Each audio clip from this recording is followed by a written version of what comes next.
सबसे पहले हम जानेंगे कि टीबी क्या है। टीबी एक संक्रामक बीमारी है जो माइक्रोबैक्टीरियम ट्यूबरकुलोसिस नामक बैक्टीरिया की वजह से होती है। यह जो बैक्टीरिया है सबसे ज़्यादा फेफड़ों को प्रभावित करता है और अन्य शरीर के अन्य भागों को जैसे दिमाग, किडनी हो गया या फिर यूट्रस हो गया, ये कहीं भी हो सकता है।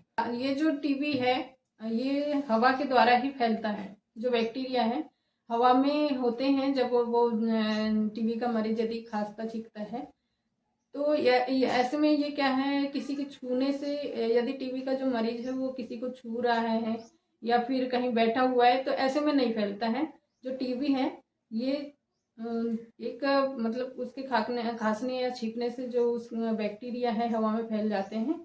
यदि उसके संपर्क में कोई व्यक्ति आता है तभी टीबी होने का खतरा रहता है। अब हम जानेंगे कि टीबी यदि किसी को हुआ है या उसे कुछ ऐसे लक्षण दिखाई दे रहे हैं जैसे कि लगातार उसके वजन में कमी होना, भूख न लगना, उसको कमजोरी सी महसूस होना, लगातार 2 सप्ताह से या ज़्यादा खांसी आना, उसके जो बलगम है बलगम के साथ में खून का आना, ये और यदि उस मरीज को ये लग रहा है कि उसमें रात को पसीना आ रहा है, उसको बुखार बुखार सा महसूस हो रहा है, उसे स्वस्थ नहीं लग रहा है। यदि इसमें से किसी भी प्रकार के लक्षण किसी को दिखाई देते हैं या फिर आपको ऐसा लग रहा है तो आपको देर नहीं करनी है, शर्म नहीं करनी है, न डर रखना है। अपने पास के उप स्वास्थ्य केंद्र में या फिर अपनी आशा बहन जी से संपर्क करना है, अपनी एएनएम बहन जी से संपर्क करना है और अपना लक्षणों में से कुछ भी आपके साथ में महसूस आपको हो रहा है तो जल्दी से आपको अपनी जांच करवाने के लिए पास के उप स्वास्थ्य केंद्र में जाना है। आपको आशा बहन जी के द्वारा या फिर आप जब उप स्वास्थ्य केंद्र में पहुंचते हैं तो एक स्पुटम मतलब स्पुटम रखने के लिए जो आप जब थूकते हैं तो जो बलगम आ रहा है वो एक डब्बी दी जाती है कि आपका बलगम लिया जाएगा उसमें और उसको फिर सैंपल के तौर पे ली जाती है और फिर उसे जांच के लिए पहुंचाया जाता है। तो आपको बिल्कुल शर्म या डर नहीं रखना है। यदि ये सारे लक्षण आपको दिखाई दे रहे हैं तो आपको अपनी जांच अवश्य करवाना है। जब आप अपना स्पुटम देते हैं या फिर आपको ये लक्षण हुए हैं और आपको लग रहा है कि कहीं मेरे को टीबी तो नहीं हो गई, तो आपको जो जांचें करवानी पड़ेगी तो उसमें आपका सबसे पहली जांच होती है स्पुटम जांच, जो कि सैंपल डिब्बे में लिया जाता है। उसमें मरीज का नाम लिखा रहता है, ओपीडी नंबर वगैरह आपकी डिटेल लिखी रहती है उसमें, कुछ कि आप किस ग्राम के निवासी हैं। आशा बहन जी द्वारा उसे जांच के लिए पहुंचाया जाता है। और तो आपका एक्सरे लिया जाता है। यदि पता नहीं चलता है कि टीबी आपको फेफड़े में नहीं है, कहीं अन्य तो नहीं है जिस वजह से लक्षण आ रहे हैं, तो आपका सीटी स्कैन भी किया जाता है।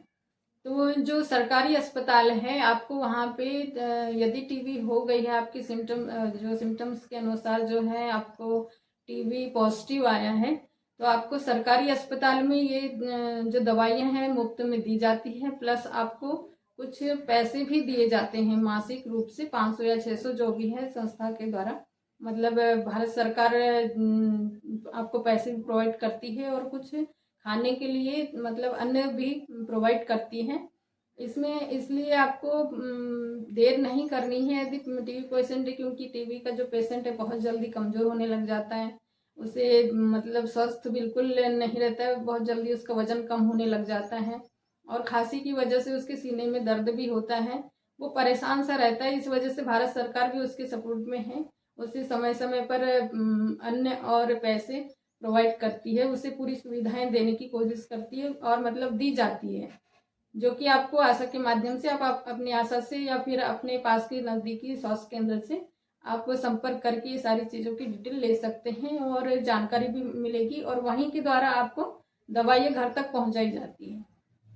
जब आपकी यदि टीबी हो गया है और आपको जब दवाइयाँ दी जाती हैं तो आप उसमें कोर्स होता है कि जो टीबी का कोर्स है वो 6 महीने तक उसकी दवाइयाँ करी जाती है यदि टीबी का पेशेंट है तो।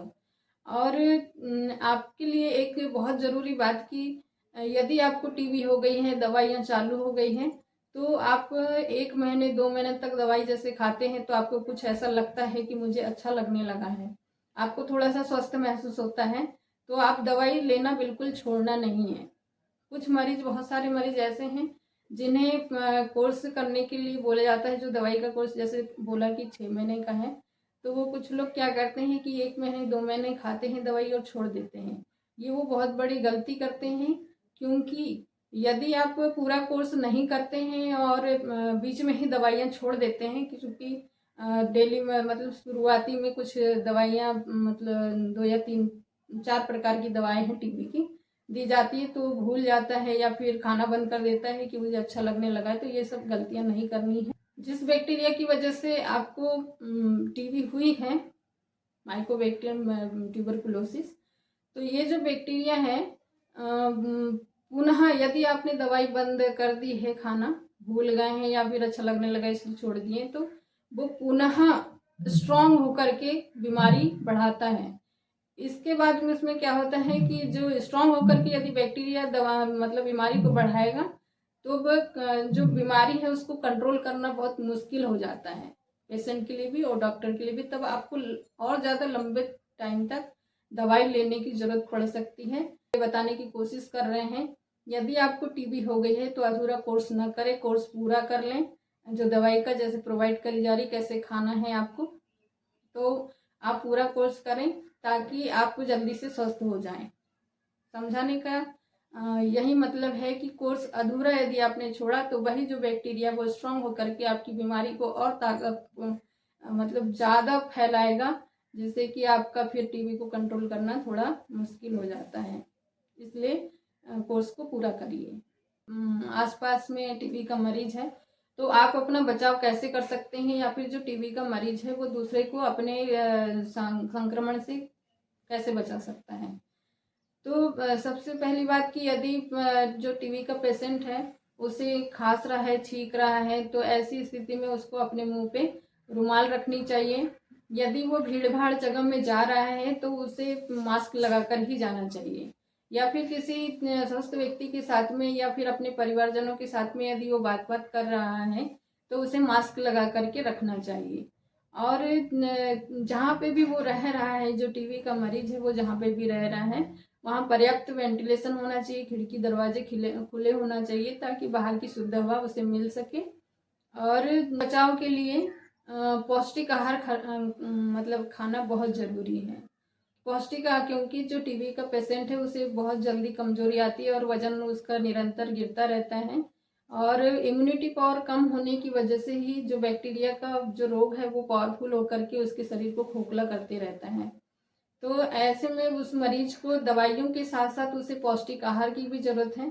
पौष्टिक आहार में यदि वह और उसे प्रोटीन की भी बहुत, विटामिन प्रोटीन सभी चीज़ों की ज़्यादा ज़रूरत है। यदि वह व्यक्ति अपने खाने में ये शामिल कर सकता है कि वह खाना मतलब मीट मटन यदि खाता है तो उसे मांस, अंडा, मछली, दूध मतलब ये सब खाने चाहिए।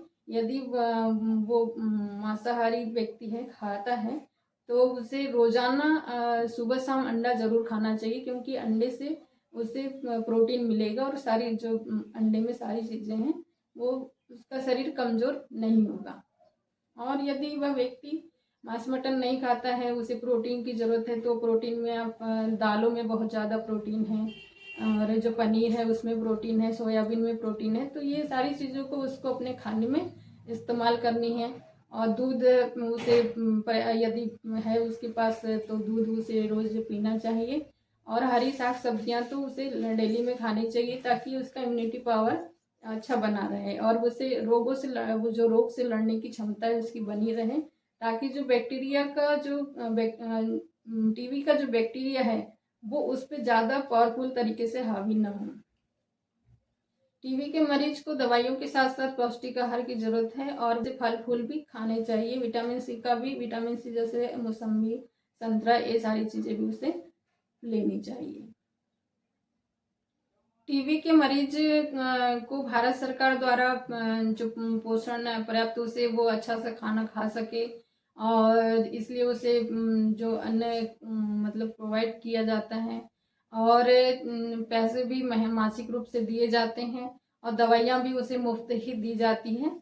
इसलिए आपको यदि टीबी जैसा कुछ भी लक्षण या कुछ आपको लग रहा है तो आपको बिल्कुल निडर होकर के अपने सरकारी अस्पताल में अपने लक्षणों को बताना है कि हाँ मेरे साथ में ऐसा ऐसा हो रहा है, या फिर आप अनजान है कि आपको जाना कहाँ है, कैसे मैं ये सब किसे बताऊं, तो आपके ही गांव में अस्पताल पास में बनाई गई है भारत सरकार द्वारा, और आपके ही ग्रामीण क्षेत्र में आशा कार्यकर्ता, एनएम बहन जी और सीएचओस हैं, उनसे आप अपनी जाकर की समस्या बता सकते हैं, ताकि आपका रिकॉर्ड में नाम नोट होगा, आपकी जांच करी जाएगी। आपको यदि टीबी का मतलब यदि आपको टीबी का पॉजिटिव यदि आप जांच के दौरान पाए जाते हैं, तो ये सारी सुविधाएं आपको मिलना चालू हो जाती है।